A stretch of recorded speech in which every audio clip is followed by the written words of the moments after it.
1,499 of them weren't qualified. Let's see. We'll get it. Pardon me. Yeah, I sure. understand you're going to become the official community liaison to Well, I've been doing that for a while. That's good. That's great. It's really good.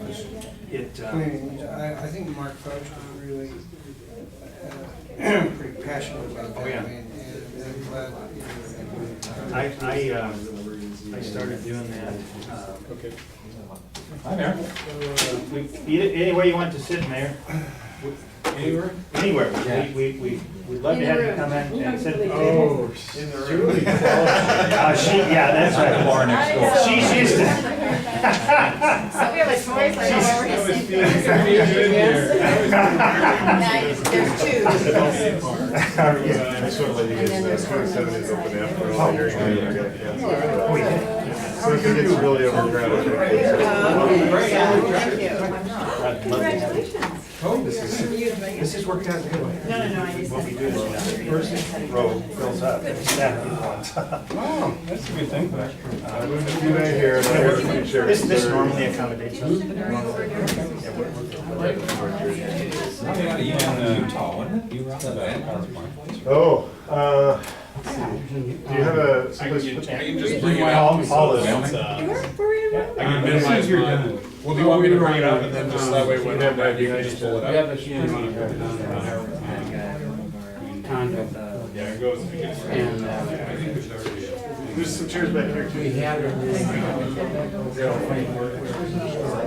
from our last trip.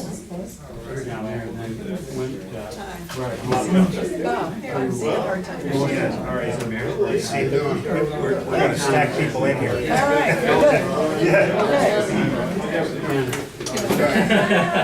That's a beautiful park. I'm not into those mountains and all that. No, it's like the great thing, it's amazing. We hiked up there, we hiked almost every foot you could hike. Every day.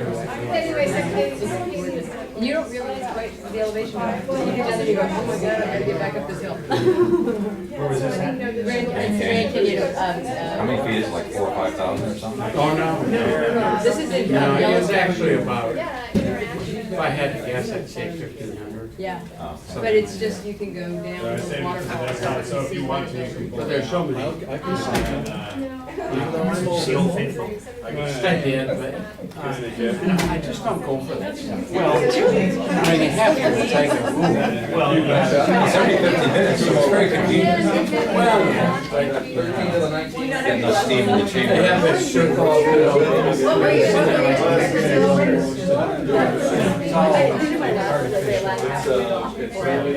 Got a question for you. I heard a rumor today. A really good rumor. Maybe the mayor knows something about this. The mayor knows nothing. I know nothing. It's still a record. Really tire place downtown. What's that? The tire place downtown. The rumor was they're closing. I'm okay. It's been for sale for 3 years. They have? The only problem is, Well, but that's something probably happened. Well, they have they bought a new property. It would make sense that they would move it. Oh, it's always been a perfect site. There's the two brothers that own that. One lives in California, one out I bet it's gotta be worth a lot. Let's buy it, let's put it off. We should put it. I would think that site would be a big party. I didn't know that.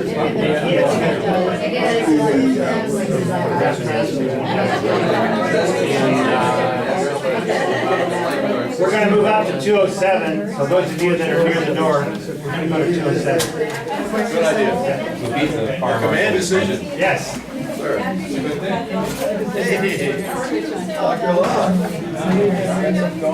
Should we grab these? Oh, no, we don't need it. I don't think we do. This is all about. Question? I'm sorry. Oh, I'm sorry. This stuff. I didn't Shouldn't that even. go with us? Yeah, this is Yeah, so. the mayor's. Yeah. So, who knows what'll happen? It's a combination of military background and so I'm integrating everything that I learned as what I used about military. I know. That's a good point. I mean, day to day, I don't think a lot of us care, especially realize when we just have to be aware of it. I mean, they move like cities in and out in like 4 months. Right.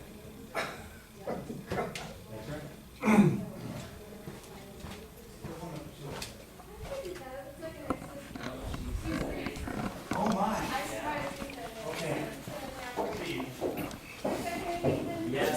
I'm so glad to see that you're here. What a good job you're doing as well.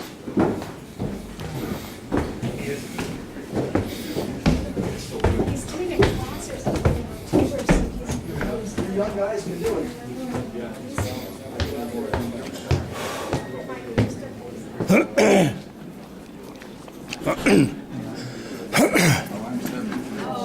What were you talking about, us young guys? This guy, What were you talking about, us young he's a guys? mere kid. Yeah, I am. Slip of a kid. Jeez. Don't take that.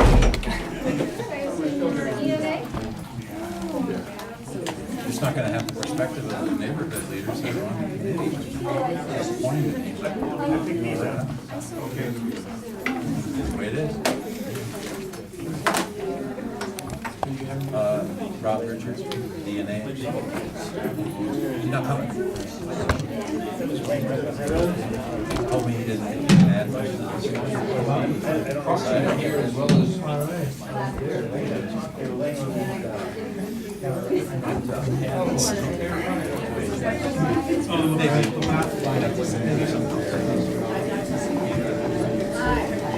well, he's not even on the board of DNA. Sure. I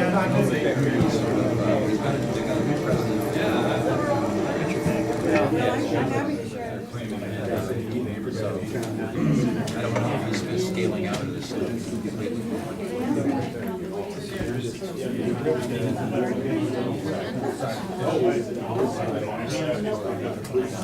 I've been to thank council.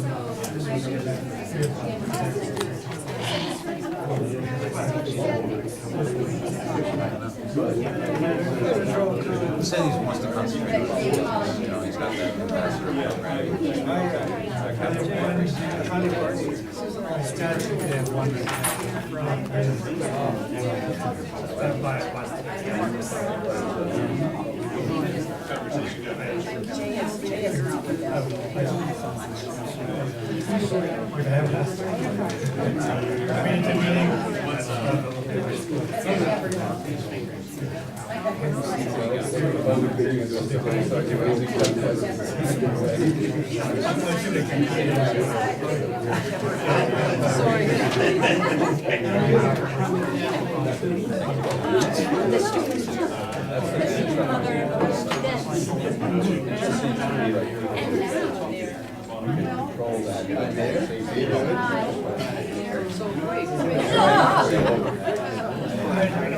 Maybe we should talk about the concerns. How's your health? I hope so. Oh, you don't need to go, you don't need to go there. I'll be giving you a call up there.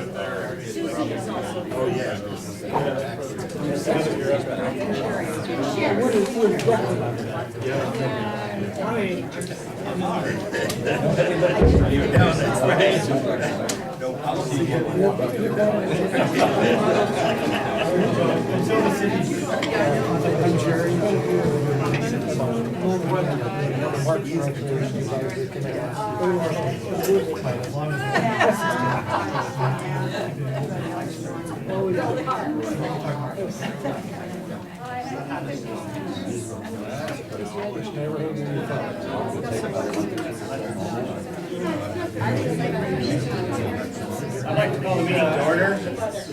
If those of you that have come to the meeting tonight. We normally review the agenda very quickly and we go around the table. Let's go around the table first, and that'll take up a little time while Paul is readjusting his. So Melanie, why don't you start? Hi, I'm here from South Capitol neighborhood, and I have nothing to report. Good. Julie Hankins, Indian Creek Neighborhood Association and Olympia City Council. Don Law, East Bay Drive. Traffic out in the Northwest Olympia Neighborhood Association. Sal Munoz, Cooper Crest Neighborhood Association. Bill Schulte, Hidden Creek Neighborhood Association. Peter Gutchin, Northeast Neighborhood Association. And I'm Bob Jones of Goldcrest and chair of the coalition. I'm Paul Simmons, Director of Olympia Parks, Arts and Recreation. Stephanie Johnson, Upper East Side Neighborhood Association. And Nathan Allen, East Side Neighborhood Association. Melissa Allen, Bigelow Highlands Neighborhood Association. Carl C., Carlisle North Neighborhood Association. Bob Jacobs, Governor Stevens Neighborhood Association. Perry Noyo, Downtown Neighborhood Association. Downtown. Brand new president. Our two presidents right there, Vice President. Okay. Thank you very much. Let's go and stop with him. Let's move over. I'm Erin Reagan, I'm the one-half secretary of the board of the Downtown Neighborhood Association. Great. I'm Garrett Cooper. I am the president of the Downtown Neighborhood Association. We're toddlers. Barry, you should be sitting. Come on, sit there. Stephen Buxbaum. You should sit up here. Claudia Kuykendall, Ward Lake Heights Neighborhood Association. It's good to see you. Jerry on, Parks and Recreation Advisory Committee. Bonnie's next. Oh, Bonnie Jacobs. Governor Stevens Neighborhood Association. Judy Barton, Planning Commission. Zena Hartung, Kane Road Area Neighborhood Association, better known as CRANA. Well, Walt Jorgensen. Jay Elder, Bigelow Neighborhood. Susan Allsweet. I'm Sherry Goulet. I live near Olympia High School, but we don't have a neighborhood association. well, super, welcome. You're welcome. I saw you come in. Hi, Tell us who you are. my name is Liz Stefford. I live in the southeast, but I'm attending the local fest. Okay. Good to get everybody. Anybody else sneak in? Okay, I want to review the agenda very quickly. The Parks Department, if we get the audio-visual up and running again, we'll be presenting our safe and secure parks. We've got, before that, we've got some comments from the City Council that we always get from Julie and company, followed by Parks, followed by the Community Economic Revitalization Committee report by our mayor, Stephen Buxbaum, and a few other folks. We're going to have an election tonight for officers of the CNA. We might have a cell tower report. Maybe. Is Steve Friddle here? Well, Maybe I'll give him a call. We'll hear more about cell towers. We'll have open discussion and announcements at the end. We'll go around the table, and then Phil's going to talk about the September 8th and October 13th meetings and see if there's any input on these ones. So are there any additions or corrections to the agenda? Anybody would like to see something different? Hearing none, we'll start with Julie and comments from the City Council. Tomorrow night, we're going to be looking at, taking another look at the comprehensive plan. And so we'll be listening to all the comments that came through the email and phone calls, as well as getting heard at public hearing. So we'll be moving forward with that. That's a big. That's the big. Do you know this thing? Big 800-pound gorilla. Sorry. So if you guys have any questions? A question for Julie. Now's your chance. What time tomorrow night? Tomorrow night at 7 o'clock. The regular. regular time. Projectors on. Julie, could you briefly explain what comes next and what the timeline is? Adoption of the plan? That's a really good question. What we're doing tomorrow will help kind of set us up for that in the future. But what we're doing is kind of doing our buckets. We're looking at all the comments that came in and putting them kind of in categories and then deciding what we need to do with the comments we heard and what further. If they're going to go back to a land use committee, if we can make a decision there, those kind of things. So it's kind of that prioritization, not prioritization, trying to just figure out how to deal with what we do. Will there be any other option for public comment in the future? I don't know at this point. It depends on if we go back to land use. If it's to one of the committees, then there might be some For me last week, and I'm not sure how we Any other questions for Julie? Any questions for Paul? I have one. All right, we'll let you continue. Oh, that's okay. We can hear about cell towers. He's got the main audiovisual responsibility. Okay, well, I was hoping that Steve Friddle would be here tonight to, are you able to address the I status can, of yeah, things? I can. I'm sorry, Steve had a family emergency, and if you want to do that now, I certainly can. We think we've identified the issue here.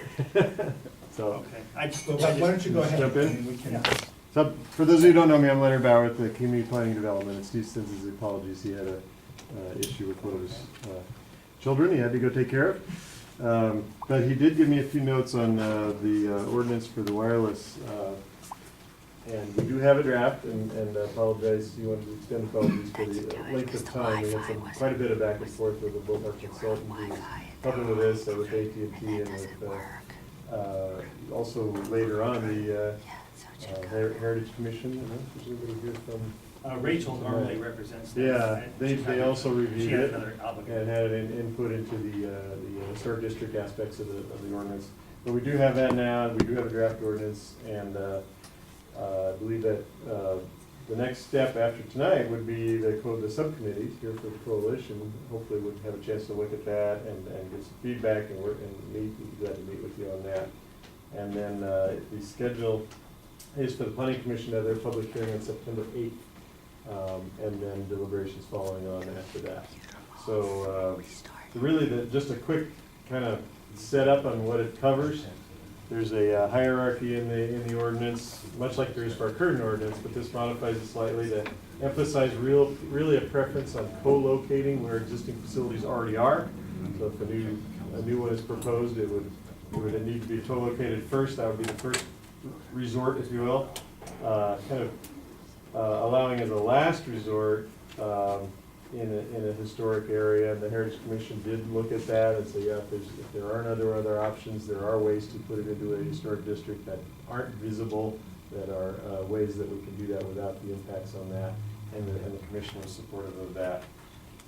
There's also a number of administrative and technical things that we tried to address here, in addition to meeting with the federal laws that have changed over the last few years, clarifying some applications on what's permitted on existing facilities.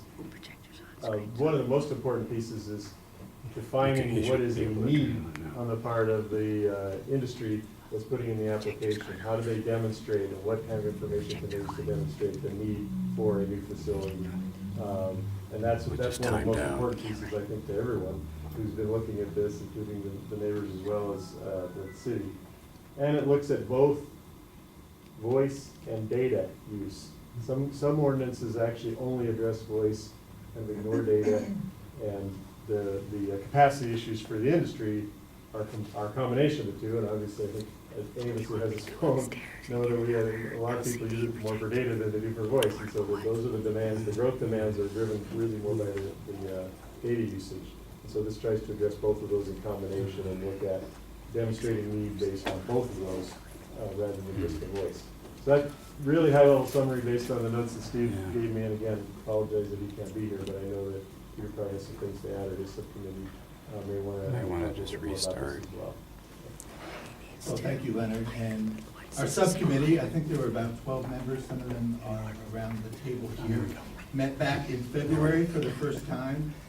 Our meeting was precipitated by an interest that AT&T had indicated they had in siting a wireless facility on the Stevens Field water tower near Lincoln School. They also had moved forward with a proposal to site a completely new cell tower just behind two portable classrooms on the Roosevelt School property.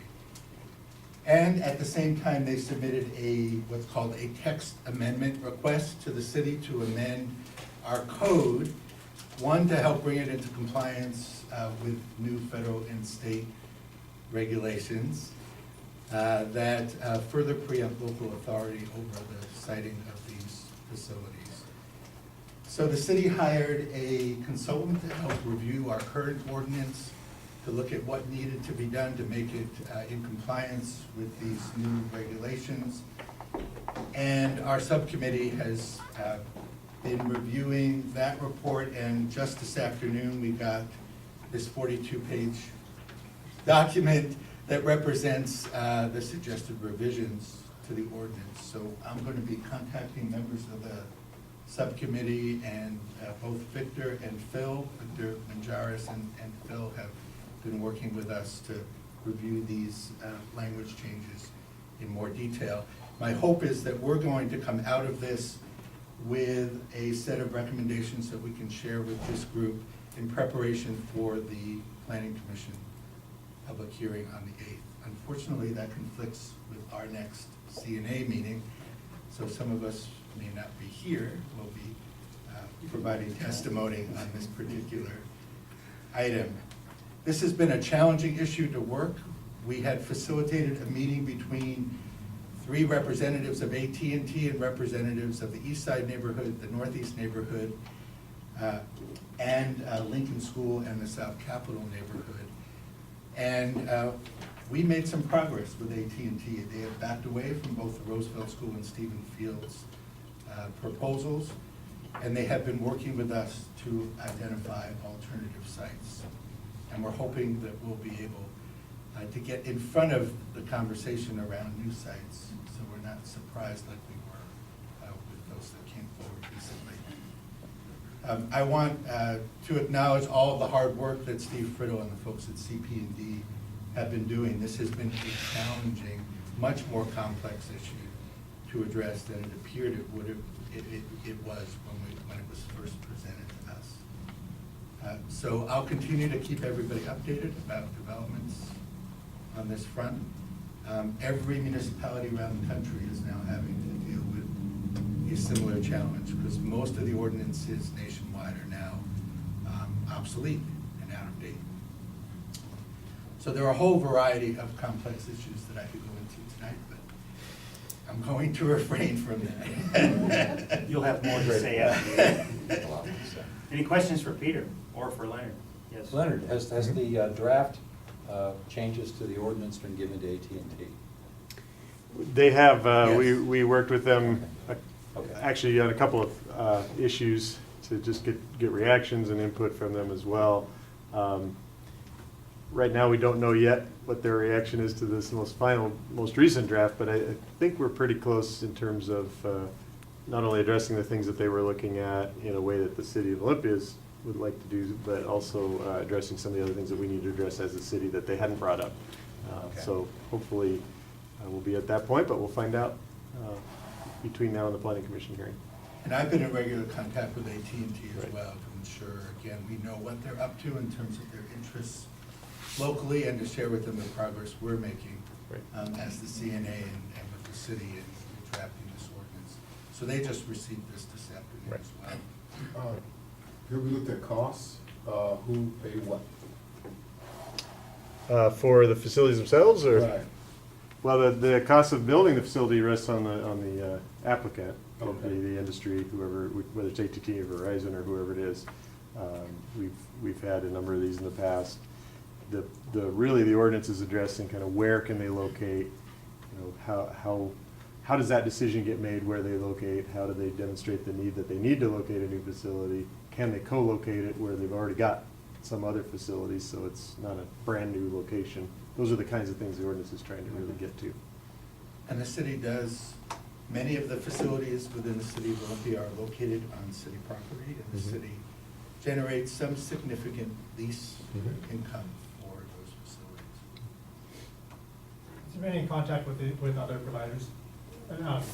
Whether this come, or is there a plan to also? Well, together with Steve Friddle, we created a list of contacts with other providers, and they've been looped in on all of this.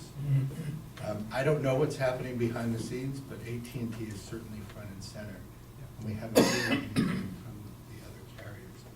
They have been testifying and doing work at the federal and state level to further erode local authority, including some recent legislation that was passed around what are called small cell, what's called small cell technology, which is not right around the corner here in Olympia, but will be coming in the next 5 to 10 years.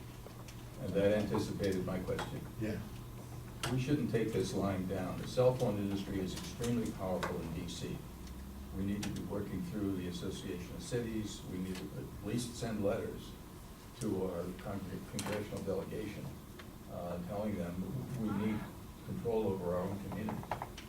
But I What's think happening? that's, I don't know if if that has happened yet, but that's something that will certainly come out of our group as a suggestion.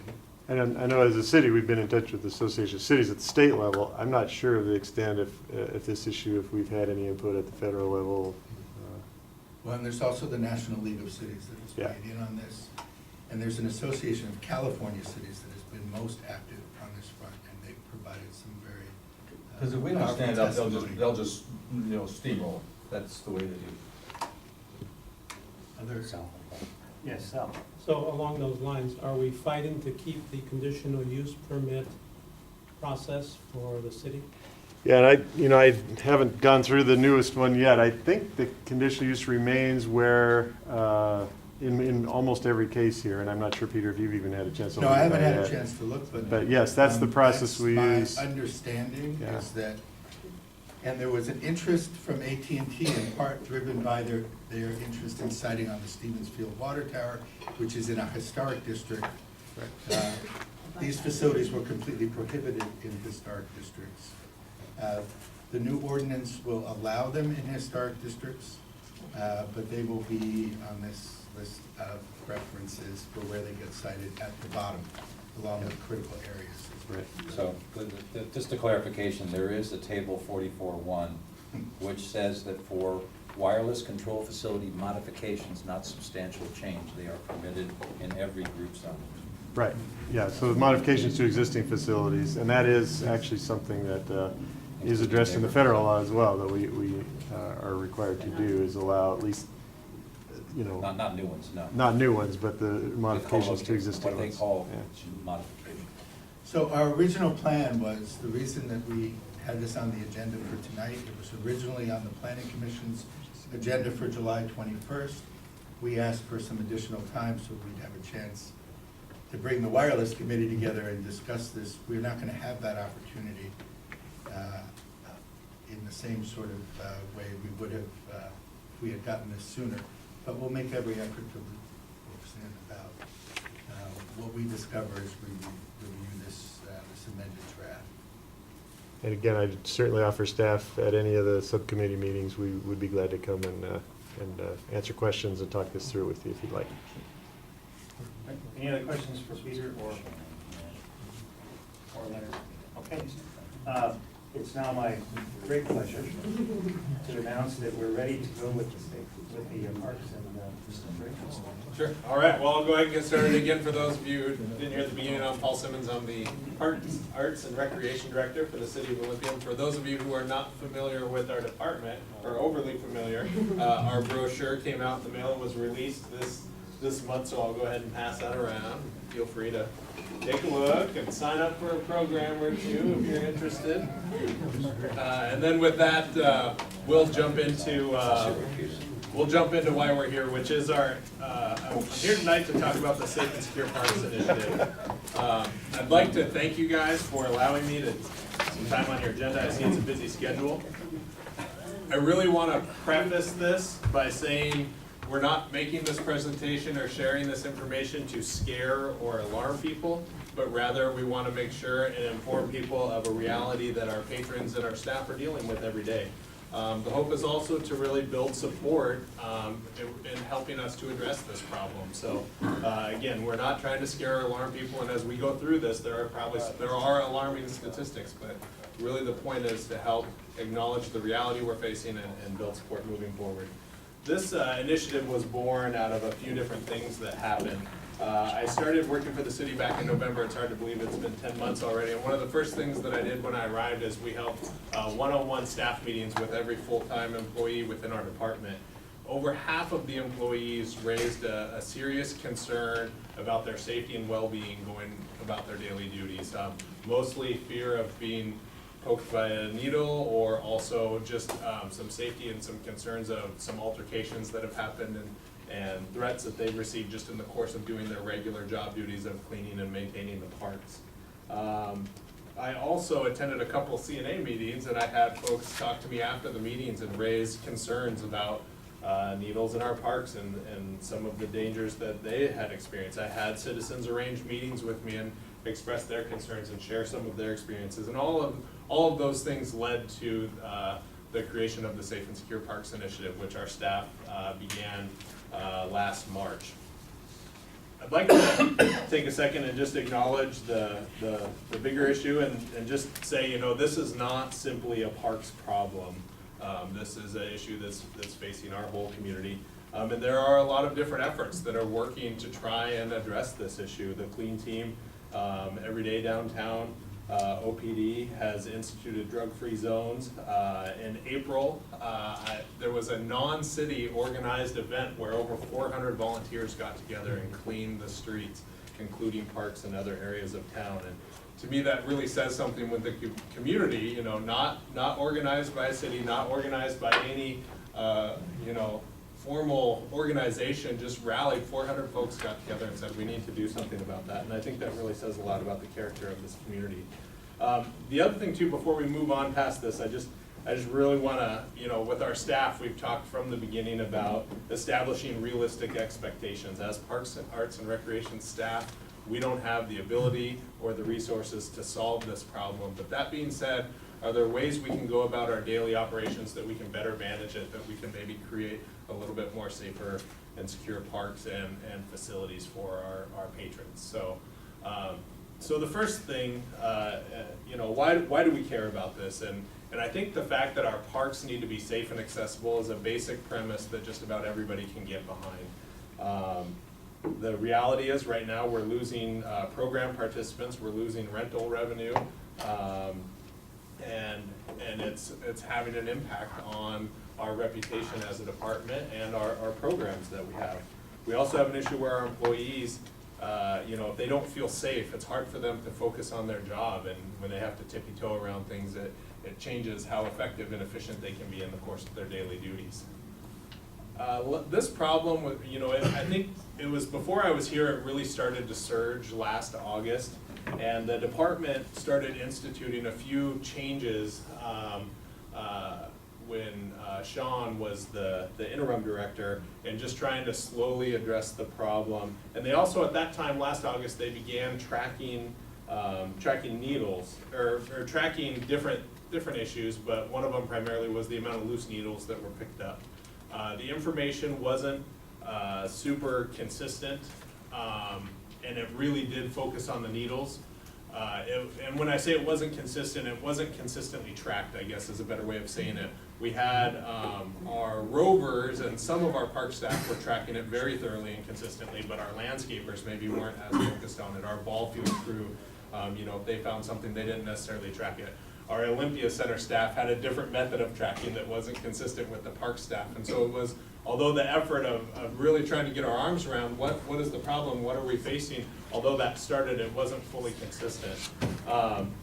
For those of you that are familiar, we do have a park ranger. The park ranger does not have a commission status, which means it's very limited enforcement authority. They don't have the authority of a police officer or a state parks ranger even. It's very, very limited, and it focuses primarily on stewardship and volunteerism, but there is a small element of enforcement that happens there, and there's a limited amount of patrolling that also occurs.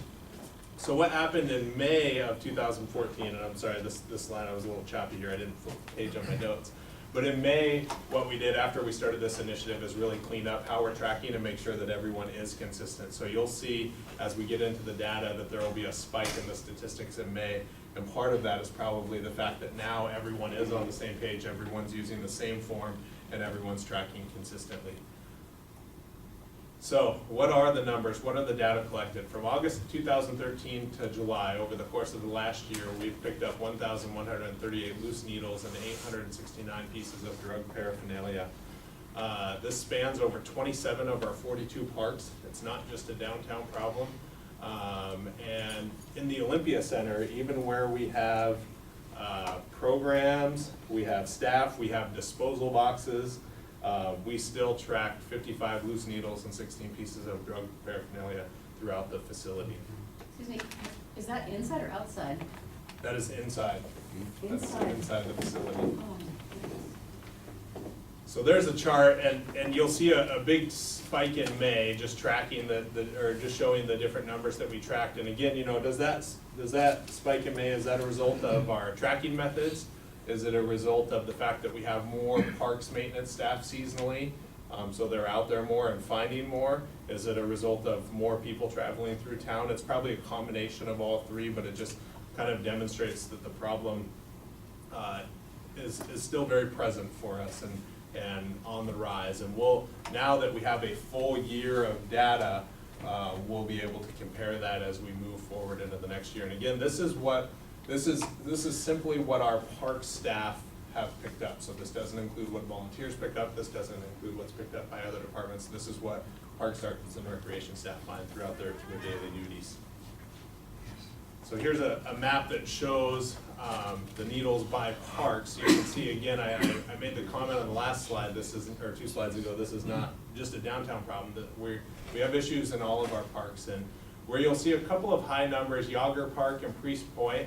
In those parks, we had situations where folks had actually stolen a needle bin box and then kind of spread it all loose out in the park. And so there's a few higher counts there that are probably attributed to incidents, and I think it's important to note that.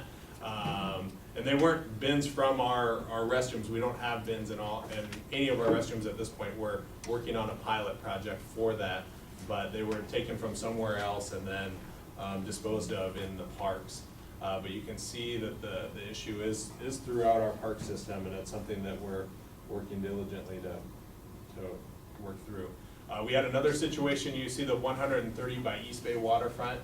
24 of those came from a landscaping effort that happened at the end of July. And so what you had there is you had an area that hadn't been hit by the landscaping crew in a few months. And so when they went back and cut back the brush, they found 24 in a single day or two. So that, for me, that's alarming because, you know, we find what we find through the course of our daily work, but are there other areas out there that we need to get to that are overgrown, that we don't see them, or the problems lying there?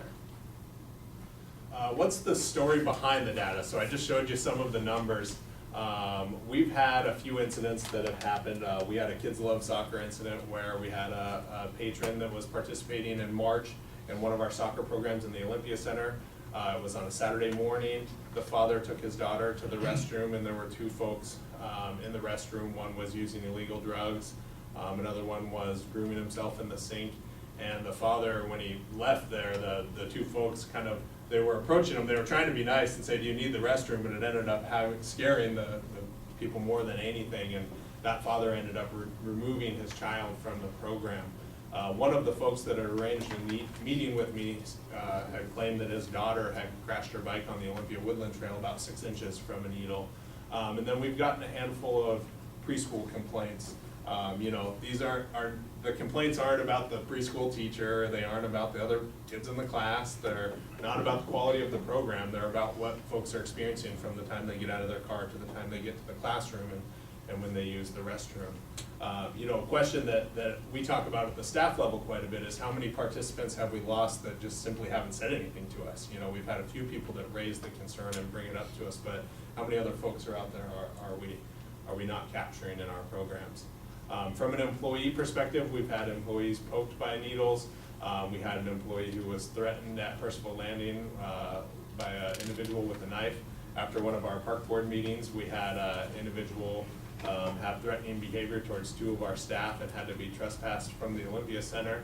And just in the regular courses of opening and closing restrooms and doing our playground checks, the employees get regularly and verbally threatened by folks that are in the parks. I'm not going to read this slide to you, but I just kind of wanted to show what happens if an employee is poked by a needle. And it's, you know, there's a lot of procedures that obviously go into place, but it's an emotional burden for the employee, and it's a financial burden for the city. And on top of, if an employee gets poked, there's also another efficiency side of everything the employees have to do to not get poked. So you can just imagine, the parks employee who's cleaning a restroom, and that's not a very appealing job as it is cleaning a park restroom.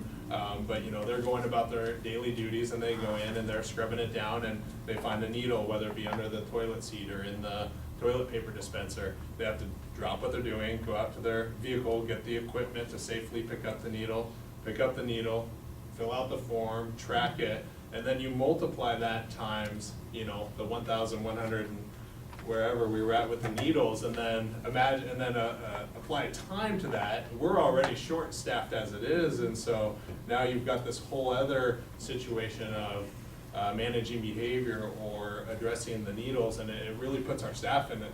It makes it difficult for the staff to keep up with the daily duties. So what are the strategies that have already happened that are ongoing, that started last fall that I referred to, as well as some that have been going this spring?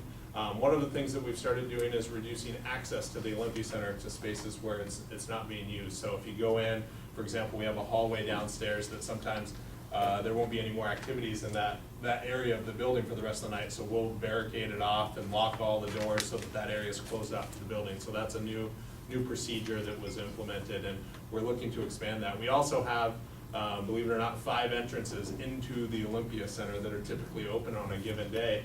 Our idea is to reduce that to 2 so that we have a little bit more controlled access, but in doing that, where it gets challenging, and we'll probably still address it in some way, but we really need to talk through it, because the ADA accessible door is on one of the doors that makes most sense to close, so there's a cost associated with moving that. Also, the senior housing that's 2 blocks away, their best access is on 2 of the doors that we would probably close, and on a nice warm summer day, that's not an issue, but when it's raining or snowing or cold, that is an issue. So we need to, it's unfortunately what the solutions that sound and seem really simple and like low-hanging fruit, there's always kind of a alternative impact of those, and so we just have to make sure that we talk through things. So we're making improvements and we're making changes, but they're not overnight, so that we can hopefully not have negative impacts in the hopes of trying to make our situation better. We've drastically increased our communication with OPD, which has made a huge difference. We've installed locking pads on our administrative offices at the Olympia Center. We formed our committee in March. In May, when we had the incident on the Saturday morning, we started contracting with security, the same folks that you see downstairs when you walk in City Hall. So they're doing security on Saturday mornings. And then in May, our city council approved $10,000 to expand that security, so we're able to get additional walkthroughs at various times throughout the week. They also walk through Percival Landing periodically, as well as the Artesian Commons. And although we haven't been doing it long enough to have any data to track that, the reports that I'm receiving from the employees and the patrons is that it is making a difference and people do feel safer. So that's a very positive thing. And then the other thing that we've done is reduce shower access at the Olympia Center on Saturdays, and instituting that at the same time the security had almost an overnight difference, and so our shower access policy is something we'll continue to evaluate and likely be recommending some changes to moving forward. On the parks maintenance side, we removed vegetation around the Heritage Fountain where we've had several problems of finding needles. We've installed gates on the alcoves of the Percival West restroom, which that restroom is behind the closed Oyster House, which is reopening. And while that was closed, there was a lot of activities that were causing problems for us back there. There's also restrooms in Heritage Park, and there's restrooms at the Harbor House. And so we knew it wasn't, it was easier to close that one because there was access close by. Now that Oyster House is, I believe, scheduled to reopen tomorrow, we'll reevaluate that and see if we can start to reopen that on a controlled basis. And then we've increased our servicing of a couple of our honey buckets that are out there. So at the staff level, we've tried to break this. Those were some of the strategies that have already been implemented, but then moving forward, we're looking at really 3 different buckets. What are our policies and procedures that could be changed to make our facilities and parks more safe and secure? What can we change about our daily operations and how we do our business? And then what's new resources or equipment that we can pursue, whether it be through grants or other resource allocations moving forward. So these are all policies and procedures that are under evaluation, and we're working to create, update, or implement. We're looking at an Olympia Center access policy that would look at our showers, restrooms, and entrances to the building. We're looking at a park access policy that'll evaluate our hours, gates, and how we do our maintenance, restroom maintenance, and signage. And then we're also looking at a loose needle policy that would identify criteria for high-risk parks where maybe we're having, where we're finding more problems, and what are some things that could trigger from an operational level that could hopefully improve our situation. We're also looking at, we have needle collection boxes in the Olympia Center, and we're going to do some pilot disposal needle boxes at the Harbor House restroom, which is where we're having some of our biggest problems.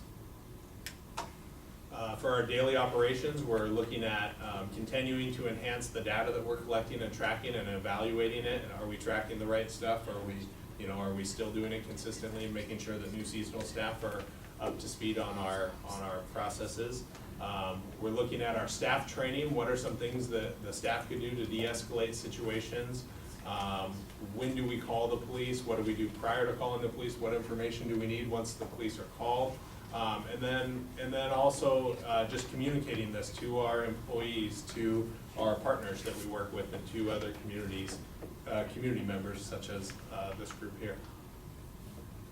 From new resources or equipment, we're looking at, we just installed a few weeks ago a camera at the Artesian Commons. We are also looking at some other pilot cameras to see if that helps. We do have a camera system in the Olympia Center, although it's pretty outdated. We're also, like I said, we're trying the pilot needle collection boxes at the Harbor House, and we're hoping to maintain at least the same level of security. We would love to increase it, but at this point, trying to maintain the same level of contracted security moving into 2015. So that's where we're looking at right now. And the next steps will just really be continue to develop, evaluate, and implement the strategic priorities. And then my hope is this fall is, and this is where you all could come in, or if there's some of you that are more interested in this, but this fall I would like to launch a similar effort to what we've been doing on the external staff, or in the internal staff level, but really focus on an external work group that's made up of folks outside the department, whether it be partnering agencies or concerned citizens, but people that have ideas on how we can help improve and make our parks more safe and secure. Some ideas that have been kicked around are developing a park ambassador program, and so on and so forth. And we can, that's probably been the biggest idea and suggestion that we hear when I talk about this. But if there are folks here that are interested in joining this effort in the fall, definitely get in touch with me. And I would love to have, this, as I said in the beginning, this is not something that we can solve out on our own as a park staff. It's much bigger than us, but at the same time, it's not something that we can just stick our head in the sand and hope it goes away. We need to be thinking and getting creative, and how can we best apply our resources to create safe and secure parks, because again, that's a premise that hopefully we can all get behind and value. So I'd be happy to answer any questions, and hopefully I was within my time allotment, Phil. Yes, you did very well. So, Paul, under safe and secure parks, I understand needles as a safety issue. I understand human waste as a health issue. I don't understand alcohol containers and drug paraphernalia.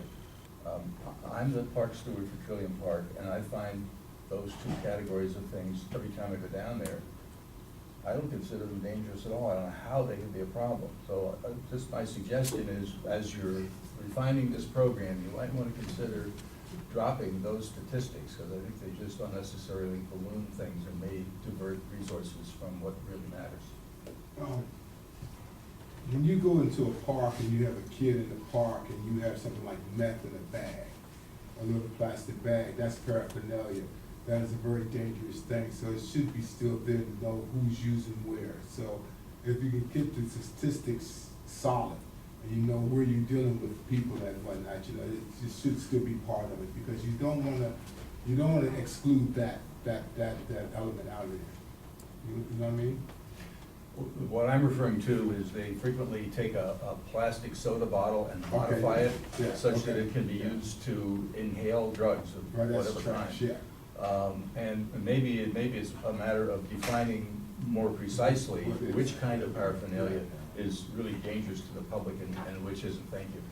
I would say the paraphernalia that we find that's most common, or at least that I'm aware of, just in conversations with staff, and it's a good idea just to better define that, but is needle caps. And usually where we're finding caps is a sign that the behavior is happening there as well. And so I think it's really trying to identify where, because what happens is this information then gets shared with the police department, and then that helps inform their patrols and how they go about their business of helping secure our parks too. So the information is for us, but it's also for OPD, and it's how we communicate. But I think defining that is a very great suggestion. So, Sal? So what kinds of things should we tell our citizens, residents, to do if they encounter some of this behavior or some of this paraphernalia or evidence of illegal activity? Well, there's- Should they report it to the police? Does it rise to that level? Should they just make a report to the city? Should they do nothing? Or what do we tell our folks? I think, I have an immediate answer and then a kind of a long-term answer. I think that would be a great project for the external work group to take on, as developing some resources to inform people on what to do in certain situations if you come across folks doing things. My hope is if you witness someone doing illegal behavior in the parks, that you would call the police so that they can do their job in a safe way. If you find needles or evidence of those sort of things, my advice would be to call our parks office. We have crews on 7 days a week, and we don't want this in the park, so the first thing we do is get it out of the parks as soon as possible. So as soon as we get the report, we have staff dispatched to go and get it out, but the limiting thing is we only have so many staff, so we can only get so far so quickly. So there's a little bit of time. So you may want to, whether it be cordon it off of some way to make it safe and then call it in,